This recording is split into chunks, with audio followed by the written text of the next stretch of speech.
What if one simple question could save you from years of regret? Imagine standing at a crossroads. Two choices. Two completely different futures. And no way of knowing which one is right. Now imagine meeting an old man who asks you a single question. A question so powerful that it changes every decision you make for the rest of your life. At first, it sounds ridiculously simple. Almost too simple. But years later, that question would save a young man from losing his career, his relationships, and even himself. Stay with me until the end because the question is not what you think. And once you hear it, you may start using it in your own life. As you enjoy today's story, you'll naturally improve your English listening skills, learn useful vocabulary, and hear real-life English expressions used in everyday situations. Try to listen carefully and understand the story without translating every word. Let's begin. Ethan was 28 years old. Smart. Ambitious. Hardworking. At least that's what everyone thought. But Ethan had a secret problem. He made terrible decisions. Not because he was unintelligent. Not because he lacked information. But because he was always in a hurry. Whenever life presented a choice, he acted immediately. He bought things he couldn't afford. He accepted jobs he didn't truly want. He entered relationships too quickly. And then he spent months dealing with the consequences. His friends often joked that Ethan could turn a simple decision into a disaster. Unfortunately, they weren't completely wrong. The strange thing was that Ethan wasn't alone. Many people believe bad decisions come from a lack of intelligence. But psychology tells us something different. Most poor decisions come from short-term thinking. We naturally give more importance to what feels good right now than what benefits us later. A higher salary. Instant pleasure. Quick approval. Immediate relief.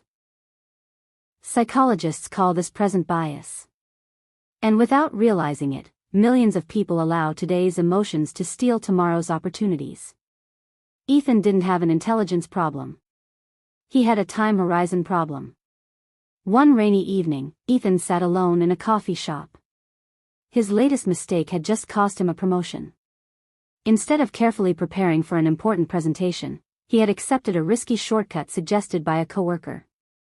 The project failed. His boss lost confidence in him. And the promotion went to someone else. Ethan stared through the window. "I keep doing this," he whispered. "No matter what I choose, I end up regretting it." At a nearby table sat an old man quietly reading a newspaper. The man looked up. "That's because you're asking the wrong question." Ethan frowned. "What question?" The old man folded his newspaper. "That depends." And then he smiled. For some reason, Ethan felt curious. Maybe it was the calm confidence in the old man's voice. Maybe it was the fact that nobody had ever challenged the way he made decisions. The old man introduced himself as Mr. Carter. They talked for nearly an hour. Ethan explained his problems. Bad investments. Failed relationships. Career mistakes. Missed opportunities. When he finished, Mr. Carter nodded. "You make decisions based on one thing." "What?" "How you feel right now." Ethan laughed. "Isn't that what everyone does?"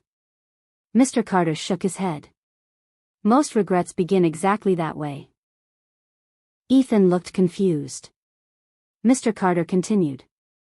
"Emotions are not the enemy. Fear, excitement, love, anger, they all serve a purpose. They tell us what matters. But emotions make terrible long-term planners. Fear wants immediate safety. Anger wants immediate revenge. Excitement wants immediate action. But none of them care much about consequences. That's why some of the most expensive mistakes in life happen during moments of strong emotion." The words stayed in Ethan's mind. Before leaving, Mr. Carter handed him a small card. On it was a single sentence. "Whenever you face an important decision, ask yourself, Will I be proud of this choice 5 years from now? Ethan stared at the card. That was it? That was the life-changing question? It seemed too simple. Almost disappointing. But he slipped the card into his wallet anyway. For several weeks, nothing happened. Then life tested him. One afternoon, Ethan received a job offer. A new company wanted to hire him. The salary was much higher. The benefits were excellent. His friends told him to accept immediately. But something felt strange. Instead of saying yes, Ethan remembered the card. Will I be proud of this choice 5 years from now?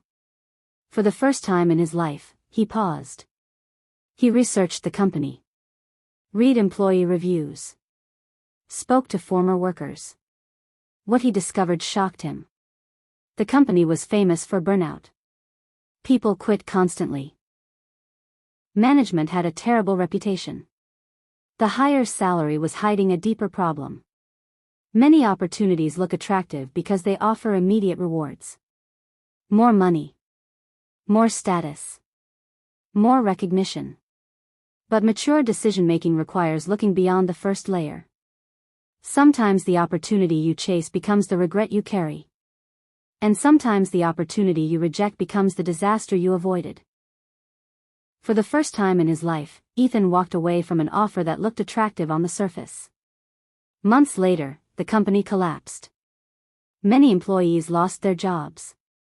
Ethan realized the question had protected him. But a bigger challenge was coming. 6 months later, Ethan met Sophia. She was intelligent. Funny. Confident. They quickly became close. Very close. Soon Ethan imagined a future with her. But there was a problem. Sophia planned to move overseas for work.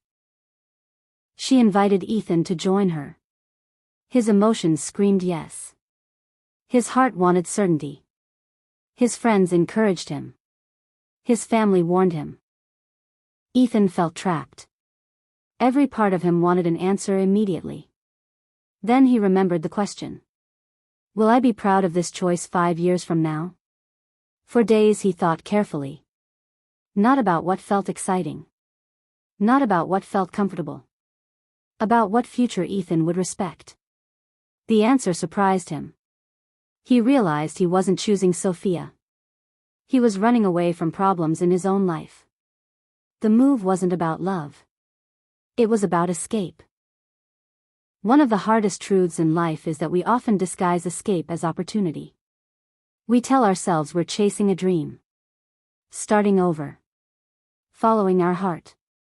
But sometimes we're simply trying to run away from discomfort. And wherever we go, we take ourselves with us. For the first time, Ethan said no. The relationship ended. And it broke his heart. For months he wondered if he had made the biggest mistake of his life.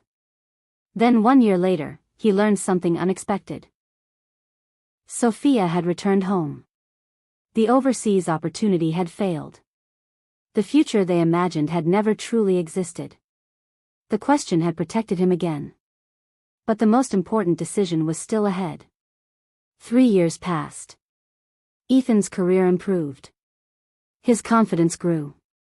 People began asking him for advice. Then one day he received terrible news. His father suffered a serious health problem.